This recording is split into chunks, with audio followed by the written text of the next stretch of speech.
में 20 साल लगातार हम ये छड़ी चलाते हैं। तो पहले एमएलए हैं जो हमारे साथ में आए हैं और हमें पूरी उम्मीद यह है कि हमारे इस पिछड़े हुए इलाके को नहीं भूलेंगे और आगे के लिए जब भी छड़ी यात्रा होगी तो हम बहुत आभार प्रकट करते हैं, बहुत आभार प्रकट करेंगे और मां भगवती से प्रार्थना करेंगे कि हमारे एमएलए नौजवान हैं, इनको तंदुरुस्ती बख्शे कि पहाड़ की एक एक चोटी पे ये पहुंचे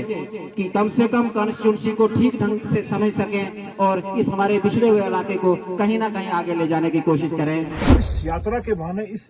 इलाके को जो है हम दुनिया के नक्शे पर लाना चाहते हैं और मैं उसमें तमाम लोगों का शुक्रिया अदा करता हूं कि जिन्होंने सच्ची श्रद्धा और निष्ठा से लगातार जो इस तरीके से ये यात्रा चले आ रही है, तो ये आशीर्वाद लेने का। इस इलाके की सबसे ये जो खूबसूरती है वो यही है, यहाँ की जो लोकल ये यात्राएं चलती हैं। सबसे पसमानदा इलाका है हमारा ये सराज का इलाका, लेकिन जितना ये पसमानदा डेवलपमेंट के हिसाब से है, लेकिन दिल से और इसकी जो अंदरूनी जो खूबसूरती है, अब वो हमारा यही काम है कि यहाँ पर आके एक तो इस यात्रा को जो है भव्य तरीके से कैसे बनाने, तो वहाँ के जो लोकल जो लोग हैं मास्टर गंधा जी हैं और उनके साथ तमाम यहाँ की कई हर जगह से छोटी छोटी जो छड़ियां निकलती हैं, इन लोगों का एक हम तो धन्यवाद भी करते हैं कि ये अपनी मेहनत से और श्रद्धा और निष्ठा से लगातार जो है माता की सेवा करते जा रहे हैं और छड़ी के रूप में यहाँ से 20 साल इनको हो गए हैं। तो ये दर्शाता है कि यहाँ किस तरीके के लोगों में भक्ति भाव है। अब इसका सरकार के प्रति जो है सरकार ने कभी इस इलाके को नजरअंदाज किया है, क्योंकि आप देखेंगे हमारे पास मचेल माता है, वहाँ कई सारी किश्तवाड़ में देखेंगे, पाडर में देखो आप, वहाँ कितनी तरक्की हुई है, लेकिन इस इलाके में जो है चाहे वो पोगल परिस्तान से छड़ी निकलती है या हमारे सराज इलाके से यहाँ मुख्तलिफ छड़ी निकलती है, लेकिन इनको सरकार की तरफ से कोई उस तरीके की सुख सुविधाएं नहीं है। वहाँ यात्री जहाँ ये शारगली में ठहरते हैं वहाँ भी कोई ऐसी सुविधाएं नहीं है, अपने दम पर वहाँ अपना चंदा इकट्ठा यहाँ करके तो लोगों को, ये भक्तों को जो वहाँ जो जाते हैं उनके लिए व्यवस्था करते हैं। अब हमारा ये कोशिश है,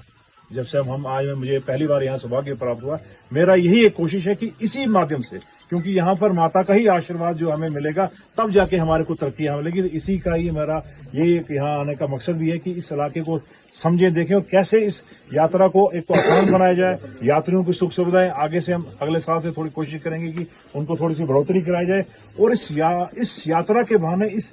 इलाके को जो है हम दुनिया के नक्शे पर लाना चाहते हैं और मैं उसमें तमाम लोगों का शुक्रिया अदा करता हूं कि जिन्होंने सच्ची श्रद्धा और निष्ठा से लगातार जो इस तरीके से ये यात्रा चले आ रही है, तो ये इन्हीं की करने है ताकि जिससे ये लोग, और हम भी इसमें थोड़ी सा अपना योगदान देने की कोशिश। देखिए रोड तो आप बोलेंगे रोड ही जब तक जो मेन डेवलपमेंट का ये होता है, लेकिन अब हमारे को उम्मीद जगी है, 12-15 रोडें हमारे को आई हैं और इस इलाके में मुझे लगता है सराज में ही 2 जो है, इस खासकर इस जो जहां से ये बंदराट एरिया में है, वहाँ एक तो हमारे को लग्गली चाड़ना वाली रोड जो है वो पहुंचेगी, एक एरोगा वाली रोड है वो पहुंचेगी। हमारी कोशिश है कि यहाँ से किसी तरीके से जब ये रोड नेटवर्क कहीं बनेगा तो कहीं सर्वेधार तक तो मैं आपको बोलूंगा कि अभी तो वो पॉसिबल नहीं है, लेकिन किसी हद तक इनका रास्ता कहीं आसान हो जाए, कहीं किसी एक जगह पर तो जो है कहीं थोड़ा सा, क्योंकि जो यात्री है कोई आधे रास्ते तक भी अगर कहीं सड़क मार्ग इनको मिल जाएगा तो ये हम इसको समझेंगे कि हमारी बहुत बड़ी उपलब्धि हो जाएगी। तो उसी पर हम कोशिश करेंगे, इन तमाम जो भक्तजन है इनके साथ मिलकर सलाह करके कैसे उसमें इनका वो रोड का कोई काम चले, क्योंकि काफी ये खूबसूरत इलाका है, जंगलात इसको सबसे बड़ी एक दिक्कत है, लेकिन कोशिश करेंगे रोड बनाने की। शुक्रिया। जय माता की।